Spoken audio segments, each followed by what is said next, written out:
रहीम अस्सलाम वालेकुम स्टूडेंट। आज का हमारा ये topic 16.4 gravitational effects on ideal gas model.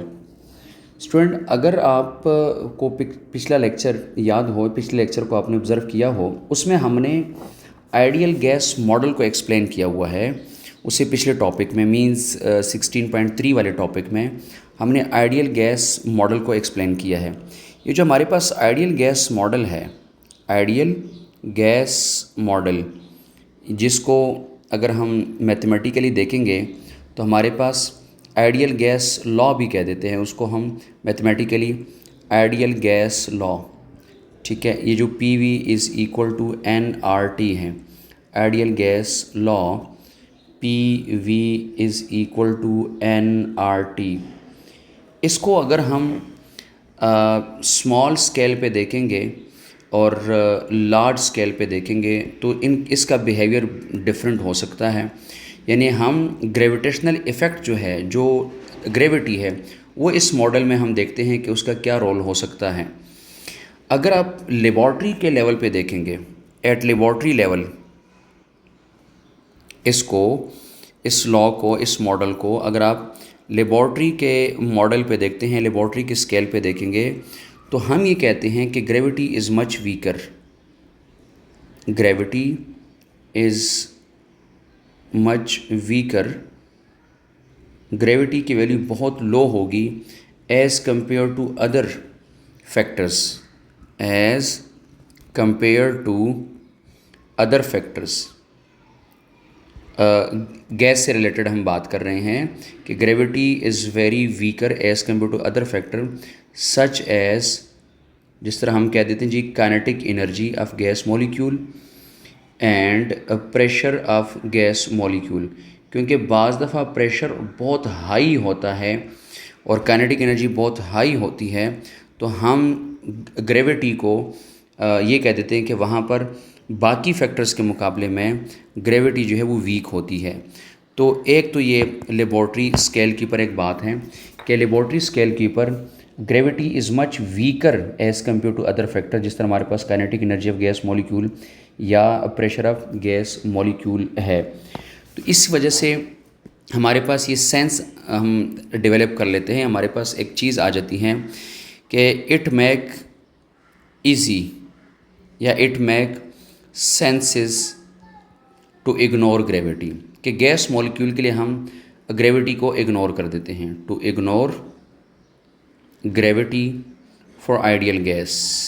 हम आइडियल गैस के लिए ग्रेविटी भी इग्नोर कर देते हैं। ठीक है, ये हमारे पास एक चीज़ इस तरह आ जाती है कि आइडियल गैस के लिए हम ग्रेविटी भी इग्नोर कर देते हैं। लेकिन स्टूडेंट, अगर हम लार्ज स्केल की पर बात करते हैं, फॉर लार्ज स्केल, जिस तरह हमारे पास स्टार्स हैं, अब स्टार्स भी आपके पास इस यूनिवर्स का, गैलेक्सीज़ का हिस्सा है, तो gravity play important role in their stability. For large scale जिस तरह के स्टार्स हैं, ठीक है, गैसेस, स्टार्स, तो आपके पास वहाँ पर होगा कि gravity play a very important role. वहाँ पर तो ग्रेविटी बहुत इम्पोर्टेंट रोल प्ले कर रही होती हैं। ठीक है, तो वहाँ पर आप ग्रेविटी को इग्नोर नहीं कर सकते। आइडियल गैस के लिए सिलेंडर में कोई आइडियल गैस आपके पास है, वो आपके पास इनक्लोज्ड हैं, तो आप उसको ग्रेविटी उसके हवाले से इग्नोर कर सकते हैं। लेकिन जहाँ पर स्टार की बात होती है तो इसकी स्टेबिलिटी में आपके पास ग्रेविटी का बड़ा रोल है। हमारे यूनिवर्स को स्टेबल करने के लिए, स्टार को, गैलेक्सीज़ को, प्लैनेट्स को, इसमें ग्रेविटी का बड़ा रोल है।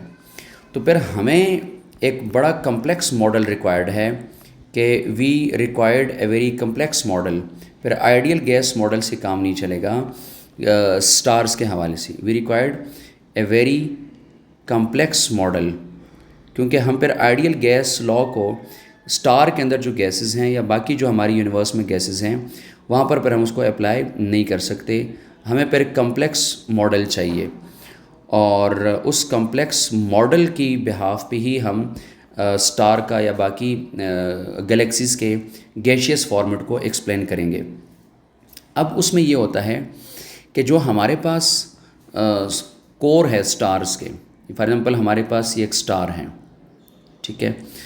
अब इस स्टार के अंदर यानी यहाँ पर जाहिर सी बात है कि आपके पास बहुत हाई प्रेशर होता है, जो ये प्रेशर एक्सर्ट कर रहे होते हैं साइड्स के ऊपर, ठीक है। इस साइड पे ये आपके पास हाई प्रेशर एक्सर्ट कर देते हैं। तमाम साइड्स के ऊपर आपके पास हाई प्रेशर एक्सर्ट हो रहा होता है स्टार की कोर की तरफ से आउटवर्ड, एक बहुत ह्यूज प्रेशर एक्सर्ट करता है। अब ये क्यों होता है ये प्रेशर? ये आपके पास होता है ड्यू टू हीट फ्यूजन। हम ये लिख देते हैं in the core of stars, in the core of stars,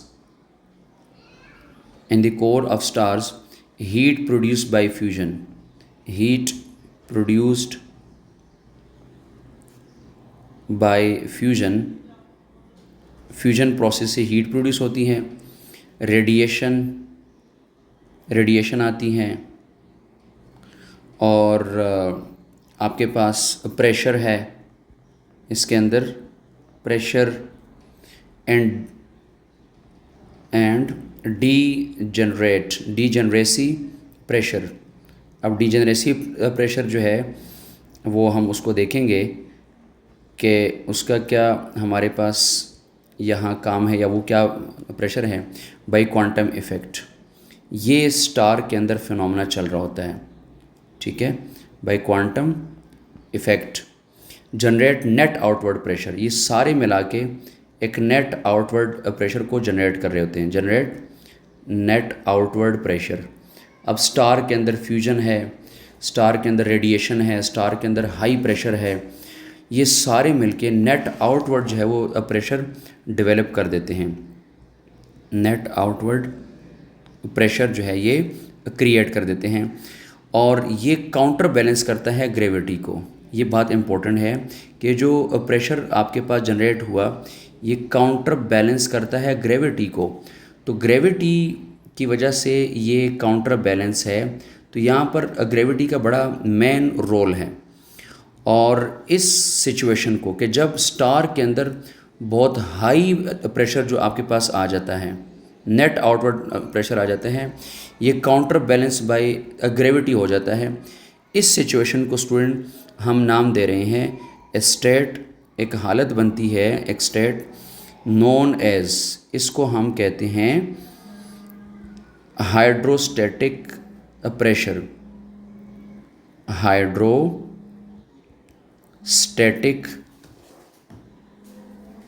equilibrium, hydrostatic equilibrium कहते हैं। सिस्टम हमारे पास बैलेंस हो जाता है, तो ये हमारे पास ग्रेविटी मेन रोल प्ले करती है, और इसी की वजह से स्टार की जो है वो आपके पास स्टेबिलिटी आती है। स्टूडेंट एक छोटा सा कंसेप्ट था कि गैस मॉलिक्यूल का जो गैस लॉ है वो लो लेवल पे तो काम कर लेगा, लेबॉर्ट्री लेवल पे, लो स्केल पे तो वो गैस लॉ और गैस इक्वेशन जो है वो ठीक है, लेकिन अगर हम स्टार की बात करते हैं, गैलेक्सीज़ की बात करते हैं, सोलर सिस्टम्स की बात करते हैं, तो वहाँ पर हमारे पास ये फंक्शनल नहीं होगा। पर हमें एक हेवी कम्प्लेक्स मॉडल चाहिए, क्योंकि वहाँ पर ग्रेविटी को हम इग्नोर नहीं कर सकते, ग्रेविटी अपना रोल प्ले कर रही होती है। इसी चैप्टर को कंटिन्यू करेंगे नेक्स्ट लेक्चर में। अल्लाह हाफिज़।